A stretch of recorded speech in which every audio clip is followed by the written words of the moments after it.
شفیق بن مسلمہ نے کہا کہ میں نے حذیفہ بن یمان رضی اللہ تعالیٰ عنہ سے سنا، حذیفہ رضی اللہ تعالیٰ عنہ نے فرمایا کہ ہم حضرت عمر رضی اللہ تعالیٰ عنہ کی خدمت میں بیٹھے ہوئے تھے کہ آپ نے پوچھا کہ فتنہ کے متعلق رسول اللہ صلی اللہ علیہ وآلہ وسلم کی کوئی حدیث تم میں سے کسی کو یاد ہے؟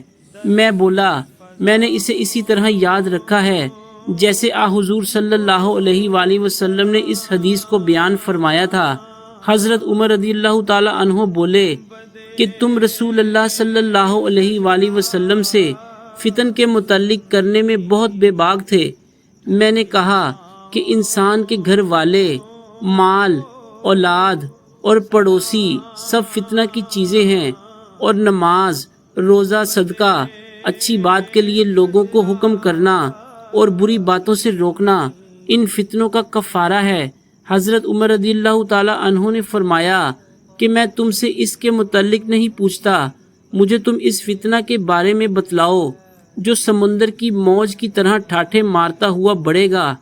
اس پر میں نے کہا کہ یا امیر المؤمنین، آپ اس سے خوف نہ کھائیے، آپ کے اور فتنہ کے درمیان ایک بند دروازہ ہے۔ پوچھا کیا وہ دروازہ توڑ دیا جائے گا یا صرف کھولا جائے گا؟ میں نے کہا کہ توڑ دیا جائے گا۔ حضرت عمر رضی اللہ تعالیٰ عنہ بول اٹھے کہ پھر تو وہ کبھی بند نہیں ہو سکے گا۔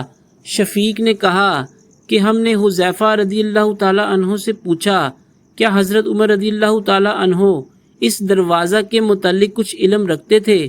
تو انہوں نے کہا کہ ہاں، بالکل اسی طرح جیسے دن کے بعد رات کے آنے کا۔